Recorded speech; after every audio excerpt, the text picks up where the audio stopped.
जय हिंद। मैं कविता आप सबों का स्वागत करती हूं आपकी यूट्यूब चैनल पे। जैक बोर्ड एग्जामिनेशन 2025 के तहत आप देख रहे हैं कि प्रायः विषयों का मॉडल क्वेश्चन पेपर जारी किया गया है, लेकिन राजनीति विज्ञान का मॉडल सेट जारी नहीं है। तो मैं आप लोगों के लिए एक स्पेशल मॉडल सेट तैयार की हूँ, जिसे आप तैयार कर लेंगे तो निश्चय ही आपको एक बहुत बड़ी सफलता मिलेगी। ये जो ऑब्जेक्टिव क्वेश्चंस हैं वे काफ़ी महत्वपूर्ण हैं और बहुत सारे प्रश्न हैं जो आपके बोर्ड एग्जाम में पूछे जा सकते हैं। इसलिए दोस्तों, आप हमारे साथ इस वीडियो पे शुरू से लेकर अंत तक बने रहिएगा और सभी प्रश्नों के उत्तर और उसके एक्सप्लेनेशन को अपने कॉपी पे लिखते चलेंगे। देखिए, तो पहला क्वेश्चन है हमारा कि सोवियत संघ में कितने संघीय गणराज्य थे। तो देखिए बच्चों कि सोवियत संघ में 15 संघीय गणराज्य थे। Armenia, Azerbaijan, Belarus, Estonia, Georgia, Kazakhstan, Kyrgyzstan, Latvia, Lithuania, Moldova, रूस, ताजिकिस्तान, तुर्कमेनिस्तान, यूक्रेन और उज्बेकिस्तान। इस तरीके से हम देखते हैं कि सोवियत संघ में कुल 15 गणराज्य थे। नेक्स्ट क्वेश्चन है कि जर्मनी का एकीकरण कब हुआ। तो जर्मनी का एकीकरण 1990 में हुआ था, 3 अक्टूबर 1990, जिससे जर्मनी एक एकल एकीकृत और राष्ट्र बन गया था। नेक्स्ट क्वेश्चन है कि आसियान की स्थापना कब हुई। तो आसियान की स्थापना 8 अगस्त 1967 में हुई थी। आसियान जो है वो दक्षिण पूर्व एशियाई राष्ट्रों का संघ है और इसकी स्थापना इंडोनेशिया, मलेशिया, फिलीपींस, सिंगापुर और थाईलैंड द्वारा की गई थी। बाद में ब्रुनई, कंबोडिया, लाओस, म्यांमार और वियतनाम भी आसियान में शामिल हुए। और कई बार दोस्तों आप देखेंगे कि इसका मुख्य उद्देश्य भी पूछा जाता है। तो आसियान का जो मुख्य उद्देश्य है वह दक्षिण पूर्व एशियाई देशों के बीच आर्थिक, सामाजिक और सांस्कृतिक सहयोग को बढ़ावा देना है। नेक्स्ट क्वेश्चन है, किस देश के अड़ंगा के कारण भारत परमाणु आपूर्ति समूह का सदस्य नहीं बन पाया। ये जो परमाणु आपूर्ति समूह है इसे न्यूक्लियर सप्लायर्स ग्रुप NSG भी कहा गया है। तो इसका उत्तर होगा चीन। चीन के विरोध के कारण भारत परमाणु आपूर्ति समूह NSG का सदस्य नहीं बन पाया। चीन ने भारत की सदस्यता का विरोध किया, जिसके कारण भारत को NSG में शामिल होने में बाधाएं आई थीं। नेक्स्ट 5th क्वेश्चन है, दक्षेस का मुख्यालय कहाँ स्थित है। तो दक्षेस यानी दक्षिण एशियाई क्षेत्रीय सहयोग संगठन, इसका मुख्यालय काठमांडू, नेपाल में स्थित है।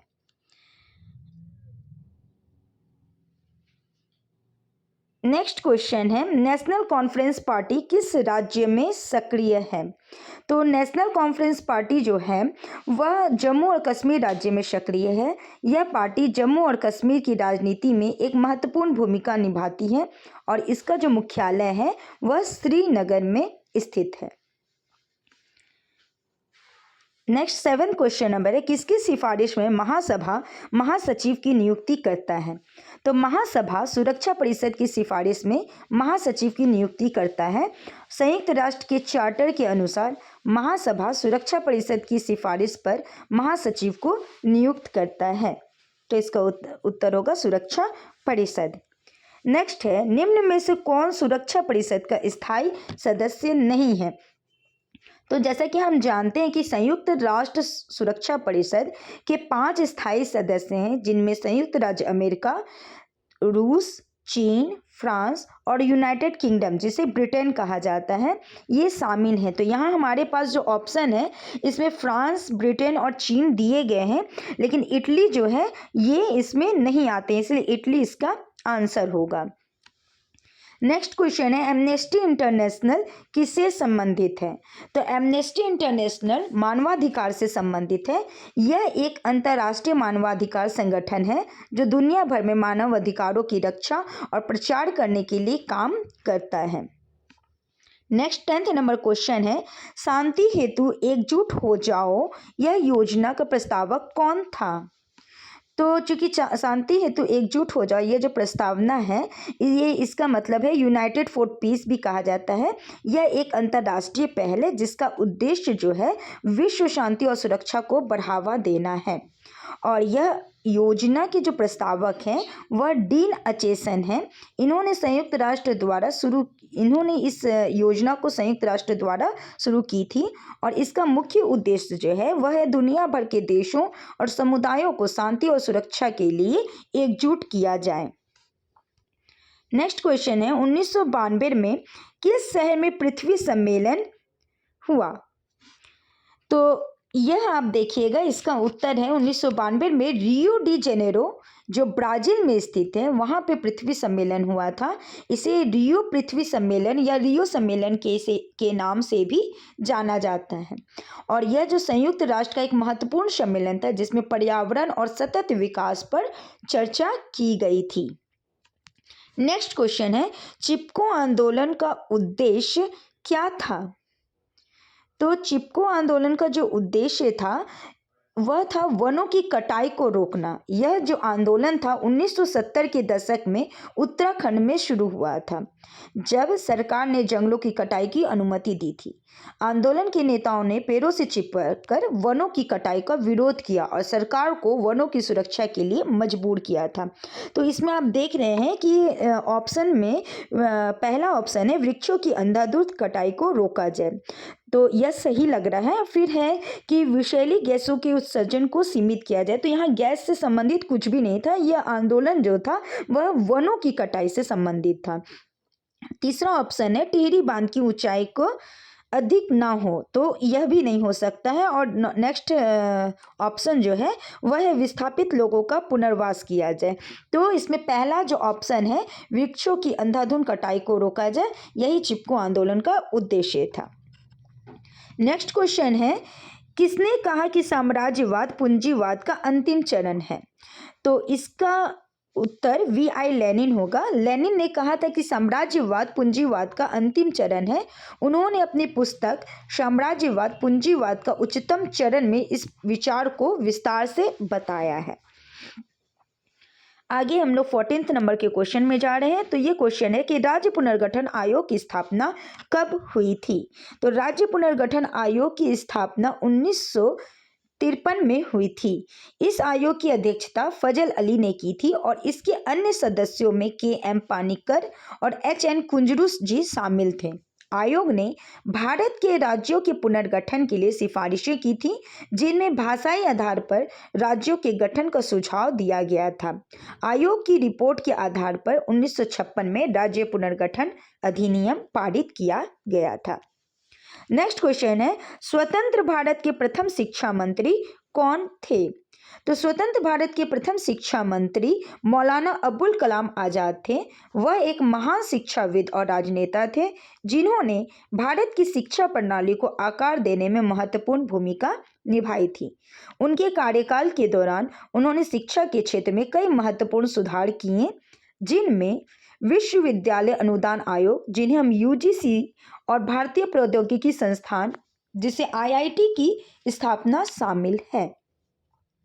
नेक्स्ट क्वेश्चन है, भाषाई आधार पर सबसे पहले किस राज्य की रचना हुई?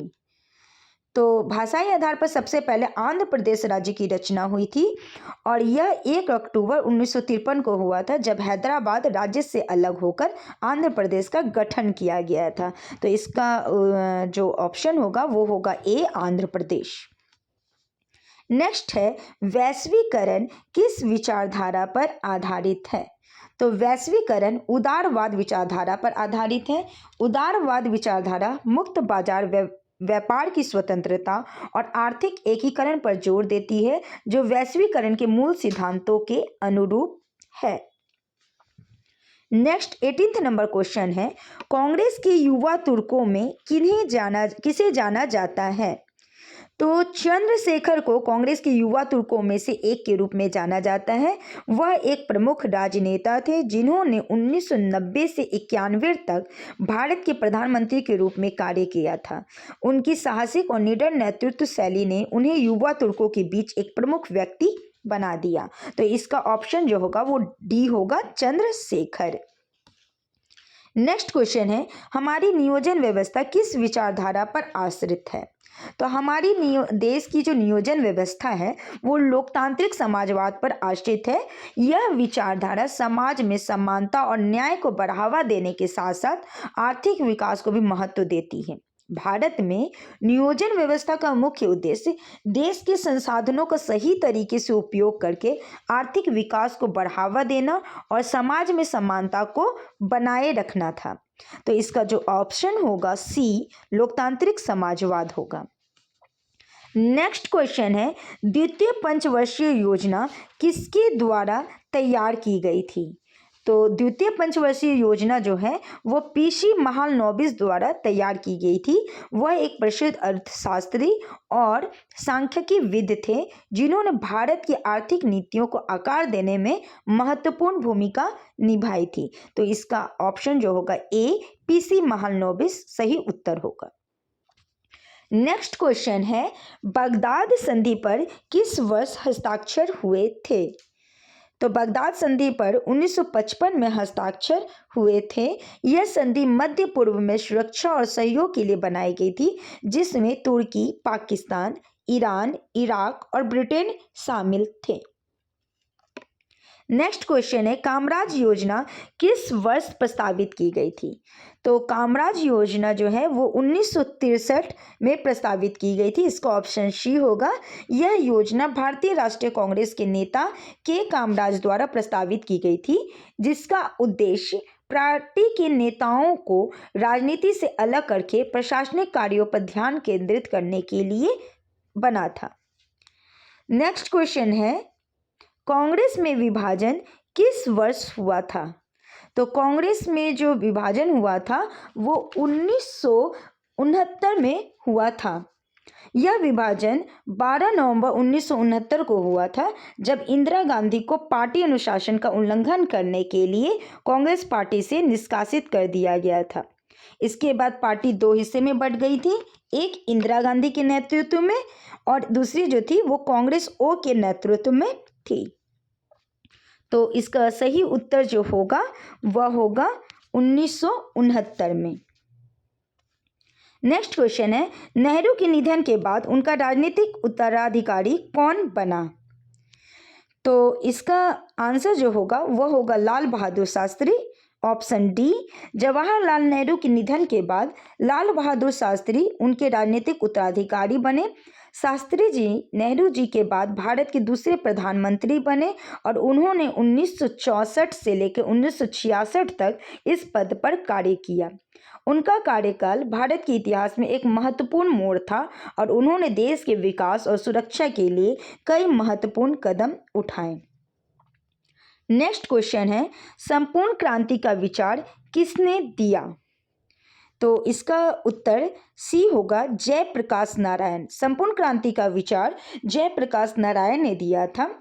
वह एक प्रमुख भारतीय राजनेता और समाज सुधारक थे, जिन्होंने 1970 के दशक में संपूर्ण क्रांति आंदोलन का नेतृत्व किया था। इस आंदोलन का उद्देश्य भारतीय समाज में व्याप्त भ्रष्टाचार, गरीबी और सामाजिक अन्याय के खिलाफ लड़ना था।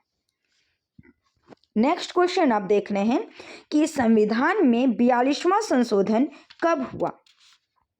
तो संविधान में 42वां संशोधन 1976 को हुआ था। 2 नवंबर 1976 को लोकसभा में पारित किया गया था।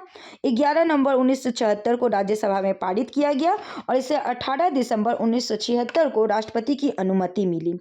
तो यहाँ पे प्रश्न है कि 42वां संशोधन कब हुआ?